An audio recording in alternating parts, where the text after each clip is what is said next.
Shalom. Sebelum kita mulai perenungan kita hari ini, mari kita berdoa. Bapa, kami mengucap syukur untuk kesempatan yang Kau berikan untuk kami boleh mendengarkan sedikit firman-Mu Tuhan. Biarlah tanah hati kami menjadi tanah hati yang subur, sehingga tanah hati setiap benih firman yang ditaburkan menjadi berbuah bagi hidup kami, Tuhan. Terima kasih, dalam nama Tuhan Yesus kami berdoa. Shalom saudara. Hari ini saya akan sharekan apa yang Tuhan taruh dalam hati saya mengenai apa menjadi seorang murid.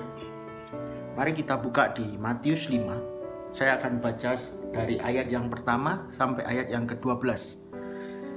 Matius 5 ayat pertama sampai 12. Ketika Yesus melihat orang banyak itu, naiklah ia ke atas bukit, dan setelah ia duduk, datanglah murid-muridnya kepadanya.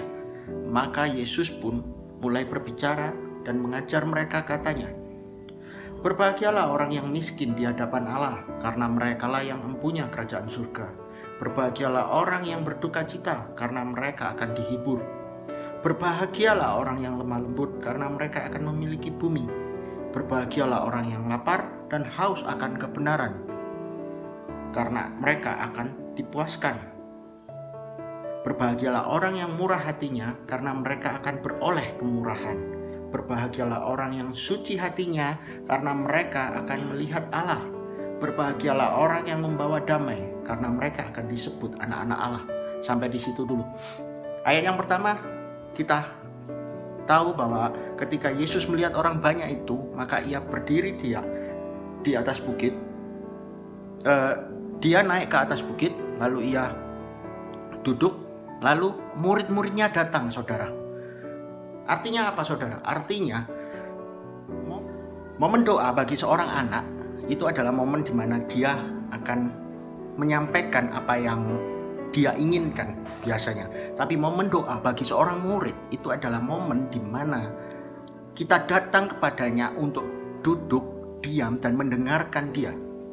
Lalu di ayat yang ketiga sampai yang ke-9, Yesus sedang menunjukkan ada berkat besar bagi orang yang mau menjadi murid Kristus. Berbahagialah yang miskin, mereka akan memiliki surga. Ayat 3 sampai 9 itu Yesus sedang mengajarkan kita bahwa menjadi seorang murid, kita akan mendapatkan kebahagiaan, kita akan mendapatkan damai sejahtera, bahkan berkat-berkat yang lebih yang sudah Tuhan sediakan bagi kita. Tapi seperti yang orang lain pikirkan, tidak seperti yang mereka pikirkan, orang yang tidak mengenal Allah, bahwa kadang mereka berpikir bahwa keselamatan yang kita dapat itu kok enak sekali. Saya punya kolega yang dulu pernah mengatakan, "Kenapa jadi orang Kristen enak sekali? Diselamatkan, masuk surga. Kok enak sekali? Padahal dia banyak dosa. Dia mencuri, dia curang dalam berbisnis, dia melakukan hal-hal yang nggak benar. Tapi begitu diselamatkan, seperti penjahat yang disalib seumur hidupnya melakukan kejahatan, tapi ketika dia disalib di samping Yesus, dia terima Yesus, dia diselamatkan, dia ada di Firdaus. Kok enak sekali?" Kolega saya bertanya seperti itu. Sebetulnya tidak, saudara. Keselamatan yang kita dapat itu tidak semudah, tidak seenak yang dipikirkan orang lain. Ada sebuah kewajiban mengenai kebenaran, mengenai penyangkalan diri, dan mengenai kesediaan untuk mengampuni musuh. Itu bukan sesuatu yang nyaman, itu adalah suatu kewajiban yang harus kita lakukan sebagai seorang murid, saudara. Dan itu bukan sesuatu yang gampang loh. Kita dianiaya, kita dituduh ini, dituduh itu, tapi kita tetap harus mengampuni, kita tetap harus mengasihi. Dan kita di tengah angkatan yang bengkok, kita harus tetap teguh berpegang pada kebenaran. Itu bukan sesuatu yang gampang. Karena itu di ayat yang ke-10 dan yang ke-12 kita bisa lihat, berbahagialah orang yang dianiaya oleh sebab kebenaran, karena mereka yang mempunyai kerajaan surga. Berbahagialah kamu jika karena kamu dicela dan dianiaya, dan kepadamu difitnahkan kepada segala yang jahat. Bersukacita dan bergembiralah, karena upahmu besar di surga. Sebab demikian juga telah dianiaya nabi-nabi sebelum kamu. Ayat yang ke-10 sampai ke-12 Tuhan Yesus jelas mengatakan bahwa sebagai seorang murid, di ayat yang ke-3 sampai 9 kita memiliki janji berkat dari Tuhan. Tapi di ayat yang ke-10 dan 12 Yesus sudah mengingatkan bahwa sebagai seorang murid Kristus kita tidak akan lepas dari aniaya, dari hal-hal yang tidak mengenakan bagi kita. Harus ada ujian. Mungkin saya lebih tepatnya mengatakan bahwa itu adalah ujian. Kita tidak akan lepas luput dari penganiayaan, dari ujian. Walaupun kita telah menjadi murid Kristus, tapi sebagai murid Kristus Tuhan sudah menjanjikan berkatnya bagi kita. Ayat yang terakhir yang akan saya bagikan adalah Matius 7 ayat yang ke-12 sampai yang ke-14. Segala sesuatu yang kamu kehendaki supaya orang perbuat kepadamu, perbuat demikian juga kepada mereka. Itulah isi seluruh hukum Taurat dan kitab para nabi.